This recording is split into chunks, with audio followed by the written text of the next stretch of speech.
Domingo nació en el año 1019 en Viloria de Rioja, en el seno de una familia de campesinos.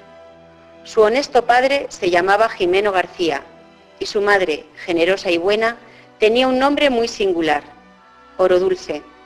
Fue ella la que decidió que se llamase Domingo, aunque no hubiera ninguno con ese nombre en la familia, dado que había nacido el día del Señor. Desde pequeñito era muy responsable. Ya con 5 años cuidaba las ovejas en la hacienda de su padre, pero a medida que fue creciendo, se iba dando cuenta de que esa no era su vocación. Quería algo más, quería estudiar. Sus padres vieron que no era un capricho, sino una decisión pensada y meditada en la soledad del campo. Y allá fue nuestro muchacho. Con toda la ilusión de un niño de 10 años, se plantó en el monasterio de Valvanera. Quería ser monje benedictino. No sabía ni leer ni escribir.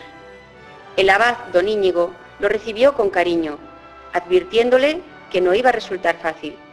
Pero las dificultades no asustaban al entusiasta Domingo. Domingo tenía muchas ganas de aprender.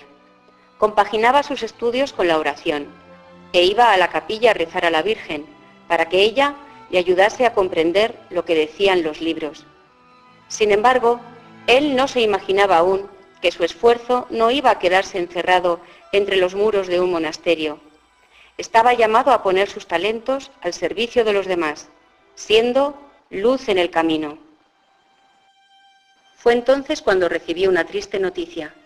Su padre, al que tanto quería, estaba muy enfermo. Dejó Valvanera y fue hacia su pueblo de Viloria. Era el año 1034. Cuando llegó a él, su padre ya había muerto.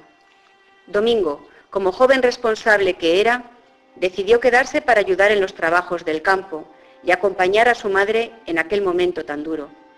Sin embargo, echaba mucho de menos la vida del monasterio, sus oraciones y a sus amigos, los monjes. Así que su madre, que lo conocía bien y que solo quería su felicidad, le dio permiso para que volviera a Valvanera y se quedara allí para siempre. Pero el abad Íñigo le explicó a Domingo que los caminos de Dios no eran los que él había elegido y que su vida no iba a ser la de monje.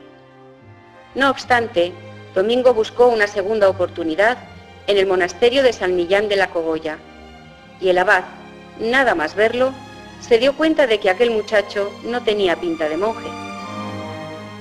¿Cuál sería su camino?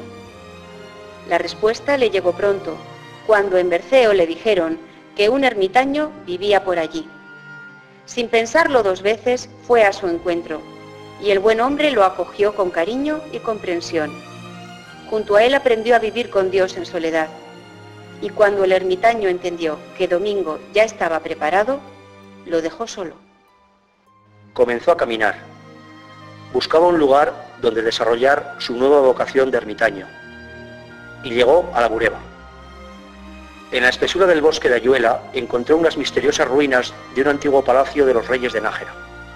Dentro del recinto descubrió una hermosa capilla dedicada a la Virgen, pero el estado en el que se encontraba lo dejó muy triste. ¿Cómo podía consentir aquello? Se dijo a sí mismo que ya era hora de ponerse manos a la obra y reconstruir aquel lugar santo. Muy pronto comprendió los planes que Dios tenía para él. Pensaba que lo suyo era la soledad, pero cayó en la cuenta de que su verdadera vocación era la de servir a los demás. Por aquel lugar remoto, donde se había refugiado para rezar, pasaba nada menos que el Camino de Santiago, una de las rutas de peregrinación más importantes de Europa. Domingo, al ver las penurias y desventuras de los peregrinos, no pudo evitar abandonar su soledad y ayudarles en todo lo que pudiera. ¿Qué cosas? Buscando a Dios en su interior, lo descubrió en los demás. Su fama se extendió rápidamente entre los que realizaban la ruta jacobea. Pasado Nájera, hay un hombre santo que socorre a los peregrinos, y sin pedir nada a cambio. En la espesura del bosque abrió un pequeño claro, en donde construyó una rústica mesa. Allí acogía a los cansados peregrinos, ofreciéndoles de comer, rezando con ellos y hablándoles de Dios. Desde entonces A aquel lugar se le empezó a llamar la Mesa del Santo. Cuando los peregrinos continuaban su camino, reconfortados del cuerpo y de espíritu, Domingo se volvía a quedar en su soledad acompañada. Quien está con Dios nunca está solo.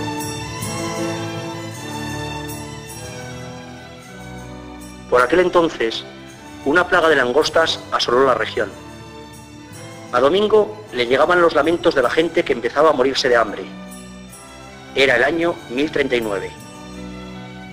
Desde Roma, el Papa Juan XVIII envió al cardenal Gregorio con una misión: ayudar a los pobres campesinos que estaban sufriendo aquella desgracia. Gregorio llegó a Calahorra. Allí predicó el arrepentimiento, bendijo los campos, consoló a los abatidos y alzó la esperanza de los desesperanzados. La plaga comenzó a remitir, y este prodigio hizo que la gente de Logroño y Nájera esperase con impaciencia la llegada del cardenal Gregorio. Cuando Domingo se enteró de la presencia de aquel hombre santo, se encaminó inmediatamente hacia Logroño para ponerse a su disposición.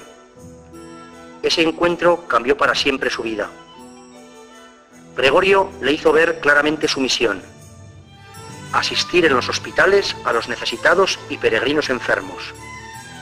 Y así, junto a él visitaba a los pueblos de La Rioja y predicaba el amor de Dios entre aquellas sencillas gentes. Domingo enseñó al cardenal el humilde lugar que había organizado para vivir como ermitaño. Gregorio le dijo que estaba muy bien, pero eso no era suficiente. Tenía que levantar una iglesia mayor, ampliar y limpiar el camino, y además construir un puente sobre el río Oja. Menudo encargo para nuestro joven Domingo. Trabajaban juntos de sol a sol, y algunos campesinos les ayudaban en sus faenas. De manera que los peregrinos se encontraron con una calzada más cómoda y un puente de madera que facilitaba el paso hacia Compostela. ¿Y por qué nosotros no?, pensaron. Así que, cuando terminaron el puente, los dos se pusieron en camino. Domingo, el que ayudaba a los peregrinos, se convirtió en uno de ellos. Durante 5 años estuvo ausente de su querido bosque de Ayuela. A su regreso de Santiago, trajo a su amigo Gregorio muy enfermo, tanto que, poco después, murió. Era el año 1044. Solo de nuevo se preguntaba si sería capaz de cumplir bien con semejante responsabilidad. Pero no tuvo mucho tiempo para pensar. La realidad se imponía. Ayuela estaba abandonado y toda su obra deshecha. Los bandidos se habían adueñado del bosque en su ausencia y no quedaba nada en pie. Sin desanimarse, vio en aquel desastre una oportunidad. Lo volvería a reconstruir todo, y mucho mejor que antes.